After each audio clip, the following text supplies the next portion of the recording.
Assalamualaikum warahmatullahi wabarakatuh. Selamat pagi semuanya. Apa kabar? Semoga semuanya dalam keadaan sehat walafiat ya. Sebelum memulai pelajaran hari ini, alangkah baiknya kita untuk berdoa sesuai agama dan kepercayaan masing-masing. Berdoa dipersilakan.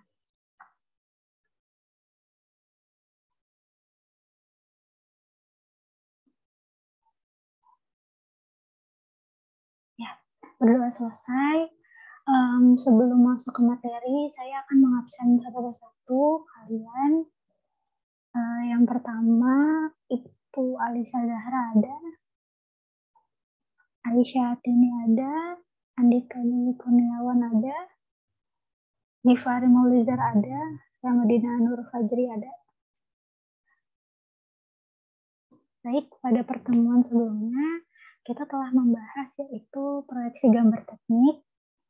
Sama, pada pertemuan kali ini masih dalam hal yang sama, hanya berbeda yaitu lebih spesifik yaitu proyeksi gambar bangunan. Di mana manfaat dari proyeksi gambar bangunan sendiri ialah untuk melihat suatu perencanaan konstruksi bangunan dalam bentuk gambar, baik denah, potongan. Potongan itu terdiri dari dua, potongan melintang dan memanjang, serta tampak dari rumah itu sendiri atau bangunan itu sendiri dari depan, kanan, kiri, dan belakang. Di mana nantinya untuk mempermudah pelaksana pekerjaan konstruksi untuk melaksanakan pekerjaan.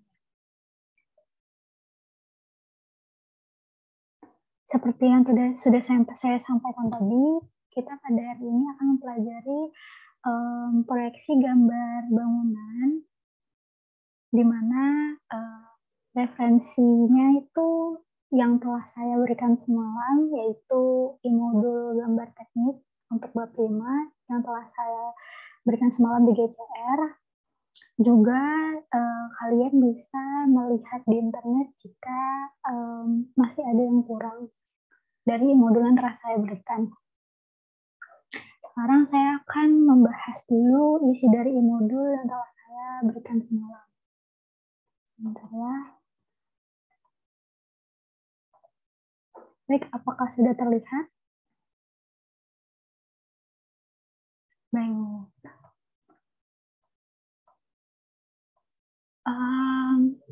Proyeksi gambar bangunan bab 5. Yang pertama ada proyeksi denah, tampak, dan potongan bangunan. Denah, potongan, dan tampak adalah gambar-gambar utama dalam arsitektur. Gambar-gambar tersebut bersifat proyeksi ortografis, yaitu arah penglihatan orang pada gambar tersebut dianggap tegak lurus terhadap bidang gambar maupun permukaan bangunan yang dilihatnya. Dengan demikian, permukaan bidang gambar selalu sejajar dengan permukaan utama dari bangunannya. Gambar-gambar tersebut menunjukkan ukuran yang sebenarnya menurut skala dan proporsinya tanpa ada distorsi maupun kesan pemendekan. Dapat dimengerti ya? Yang berikutnya ada menggambar denah bangunan. Denah sendiri adalah gambar penampang bangunan yang dipotong secara bidang datar atau horizontal pada ketinggian 1 meter dari lantai bangunan, kemudian dilihat dari atas. Terbayang ya seperti apa maksud dari denah, dan kalian pasti sudah tahu ya denah seperti apa. Pandangan dari atas potongan horizontal suatu bangunan ini dianggap bagian atas dari bangunan yang terpotong tersebut dihilangkan. Potongan horizontal tersebut biasanya melewati semua unsur vertikal, baik pintu, jendela, dan sebagainya. Berkisar kurang lebih 1 meter dari permukaan lantai atau tanah, atau tergantung dari apa yang ditunjukkannya. Oleh karenanya, denah merupakan gambar yang mencerminkan skema organisasi kegiatan-kegiatan dalam bangunan dan merupakan unsur penentu bentuk bangunan. Jadi ibaratnya denah itu seperti kerangka utama dari bangunan. Yang selanjutnya ialah tahap menggambar. Tahap menggambar itu tidak sembarangan, apalagi dalam tahapan menggambar teknik ya. Tahapan dalam menggambar denah dapat dilihat sebagai berikut. Yang pertama, Ada garis yang tebal digunakan untuk menunjukkan benda-benda yang berada di bawah bidang potongan, tetapi berada di atas lantai, misalnya daun meja. Agar membedakannya, karena kita kalau lihat dari atas itu, kita hanya lihat seperti gambar 2 dimensi saja, jadi kita tidak tahu fungsinya atau gambar sebenarnya itu apa yang ada di denah tersebut. Karena tidak semua gambar atau objek itu mempunyai keterangan seperti meja tadi. Jadi selanjutnya ada garis halus yang dipakai untuk menunjukkan kondisi permukaan lantai dan bidang-bidang horizontal lainnya. Makanya digunakan seperti yang telah kita bahas pada pertemuan pertama dan kedua, digunakan ada pensil 2B, HB, dan sebagainya ya. Selanjutnya ada warna gelap atau arsir dipakai untuk mempertegas unsur-unsur dalam denah yang terpotong. Selanjutnya, seperti yang sudah saya sampaikan pada pertemuan-pertemuan sebelumnya, jika gambar skala bertambah besar, maka tingkat ketelitiannya bertambah juga. Jadi semakin besar skala, semakin teliti gambarnya, seperti itu. Berikut adalah contoh gambar 5 dalam bangunan sederhana. Selanjutnya ada menggambar potongan. Menggambar potongan sendiri adalah gambar bangunan yang diproyeksikan pada bidang vertikal dan posisinya diambil pada tempat-tempat tertentu, terutama adalah duga lantai yang negatif atau turun.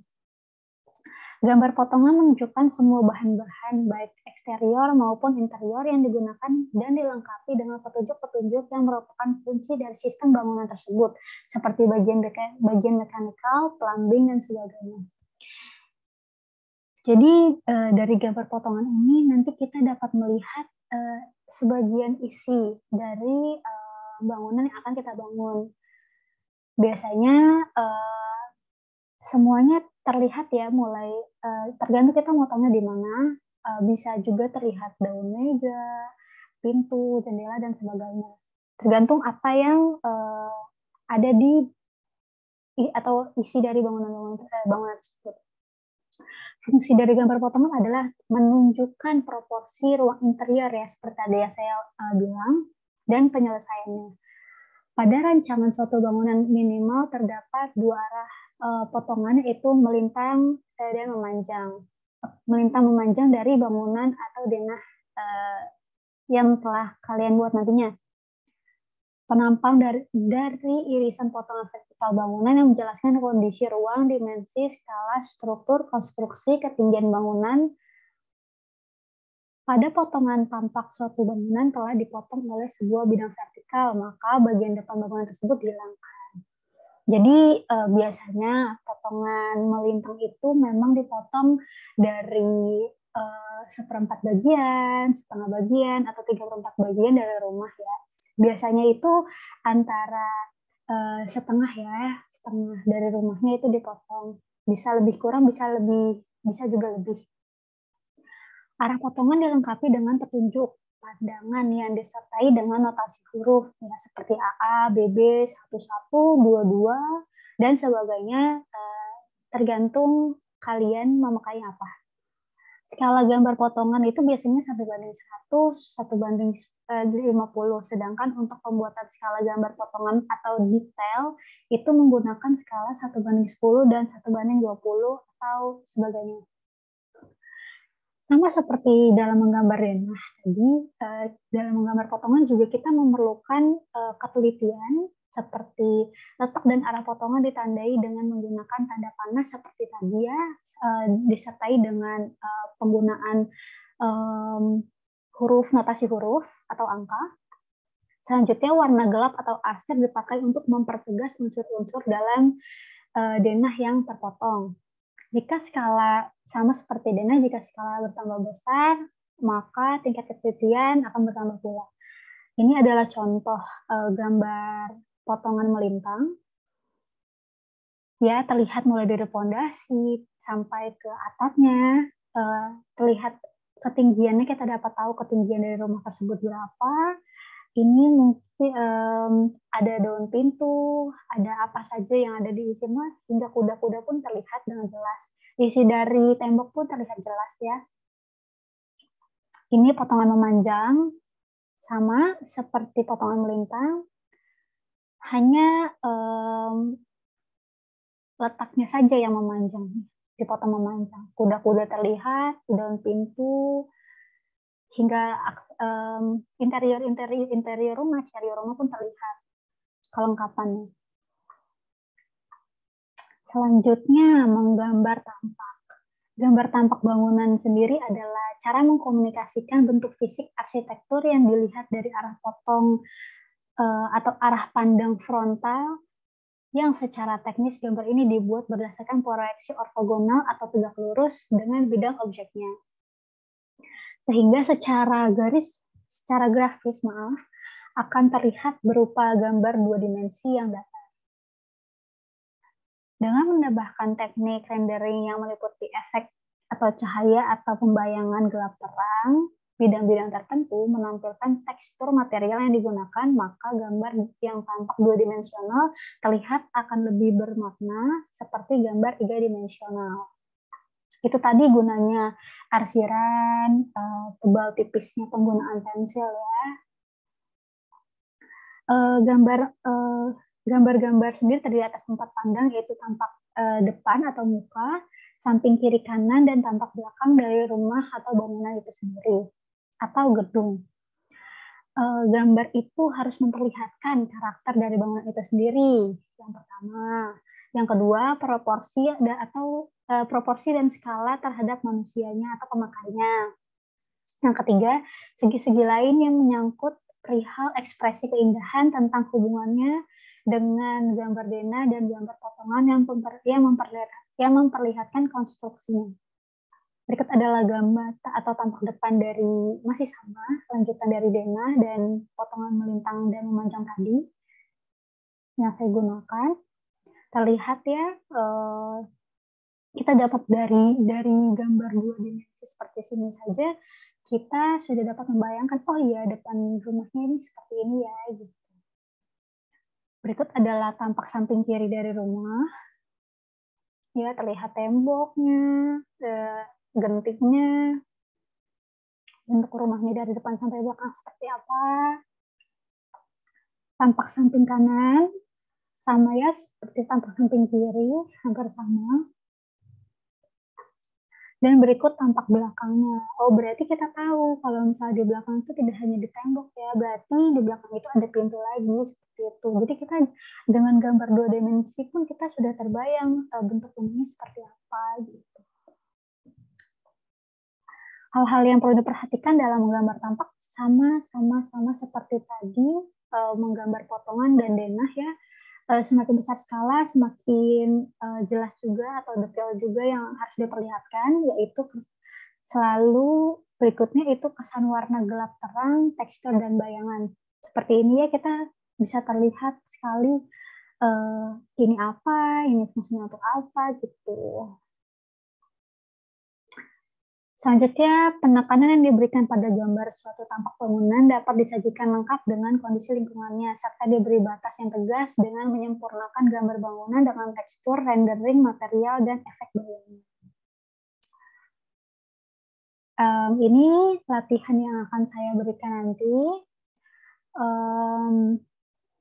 Mungkin untuk seminggu ke depan, saya akan berikan kalian tugas ini, gambarlah proyeksi rencana suatu bangunan berikut ini dengan skala 1:50, lengkap dengan gambar denah, tampak depan dan tampak depan, tampak samping, lengkap ya, seperti tadi saya sudah jelaskan, potongan melintang dan memanjang.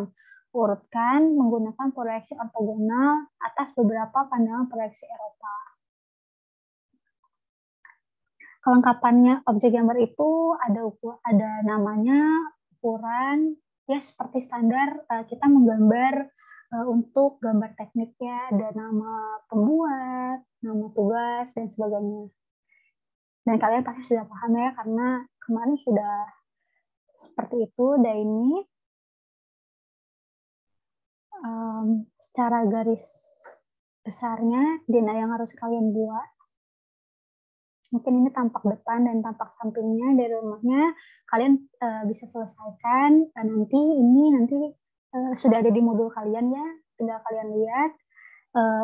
Saya tunggu sebelum mata pelajaran saya dimulai kembali untuk deadline-nya. Untuk hari ini, kalian yang sebelumnya minggu kemarin sudah saya bentuk kelompok, satu kelompok 3 orang. Kalian saya sajikan masalah dan kalian bisa didiskusikan hari ini untuk pengerjaannya sekitar 2 minggu, di mana kalian itu harus membuat atau menyusun gambar-gambar tadi dena, potongan, dan tampak secara lengkap sesuai dengan masalah tersebut. Baik, saya akan tampilkan masalahnya. Berikut ialah masalahnya dengan data luas rumahnya 12 meter kali 12 meter. Luas rumahnya berarti 144 meter persegi ya. Dengan kriteria 3 kamar tidur, 2 kamar mandi, 1 musola, 1 kolam ikan, 1 toko, ruang cuci dan ruang setrika terpisah. Parkiran yang cukup luas, mungkin kalau dibilang luas, saya anggap ini untuk 2 mobil ya, 2 mobil, karena punya toko mungkin satunya bisa muat untuk truk atau dan sebagainya, kalian atur saja. Kalian mungkin perhatikan satu tambahan ruangan sekretif, mungkin apa saja yang mungkin kalian akan tambahkan, terserah dari kelompok kalian masing-masing, bebas. Kamar tidur, ukurannya, kamar mandi, dan sebagainya, itu diperhatikan ya, jangan terlalu besar dan jangan terlalu kecil, sewajarnya saja dimuatkan, karena ya seperti saya sudah bilang ya, rancanglah desain gambar dena potongan memanjang, melintang, dan sebagainya. Kalian bisa diskusikan dulu gambar kasarnya seperti apa. Nanti hari ini saya minta untuk gambar kasarnya dikasih ke saya posisi serta ukuran-ukurannya saya minta dengan sebagai berikut ya, harus ada semua. Ini mungkin saya akan berikan nanti di GCR ya hari ini.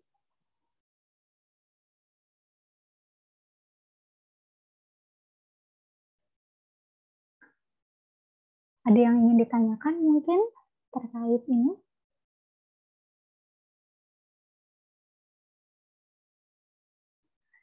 Ya, baik. Givari. Oh, untuk ini saya minta untuk 1 lantai saja ya, rumah bangunan sederhana, karena memang masih di awal. Kalian bisa gambar itu, saya minta 2, 1 menggambar manual di atas kertas. Di atas kertas ya, kertas ukuran HVS saja. 1 lagi menggambar menggunakan aplikasi AutoCAD. Nanti filenya 2 dalam bentuk, file 2 dalam 1 dalam bentuk PDF dan 1 dalam bentuk file aslinya AutoCAD. Gitu, seperti itu. Ya, diperhatikan diperhatikan syarat-syarat yang tadi telah kita bahas di atas ya dalam modul. Terus ukurannya, skalanya diperhatikan, sangat diperhatikan. Seperti itu. Jika ada yang mau bertanya nanti silahkan.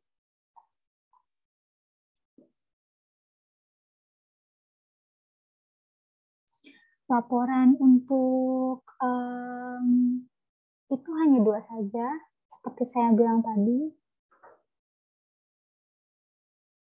Bisa ditambahkan jika memang space-nya masih luas, yang bisa kalian tambahkan apa saja yang mungkin menurut kalian menarik. Tapi yang penting ada kriteria ini ya, yang saya butuhkan itu ini, yang saya mau lihat itu ini, dan yang saya nilai itu ialah kreatifnya kalian dan ketelitiannya kalian, ukurannya yang paling penting. Ukurannya itu jangan ngasal ya. Tuh. Baik. Mungkin itu saja materi dari hari ini ya. Karena sudah semua, kalian tinggal diskusi, nanti habis diskusi masih ada waktu 45 menit lagi untuk mata pelajaran saya. Saya minta nanti di akhir mata pelajaran itu mengumpulkan desain secara kasarnya atau secara masih abstraknya dalam bentuk coret cerpen tidak apa. Saya hanya mau melihat posisi serta ukuran dari desain kalian. Sebelum kita mengakhiri pada pembelajaran hari ini, alangkah baiknya kita berdoa kembali. Berdoa menurut kepercayaan agama dan kepercayaan masing-masing dipersilahkan.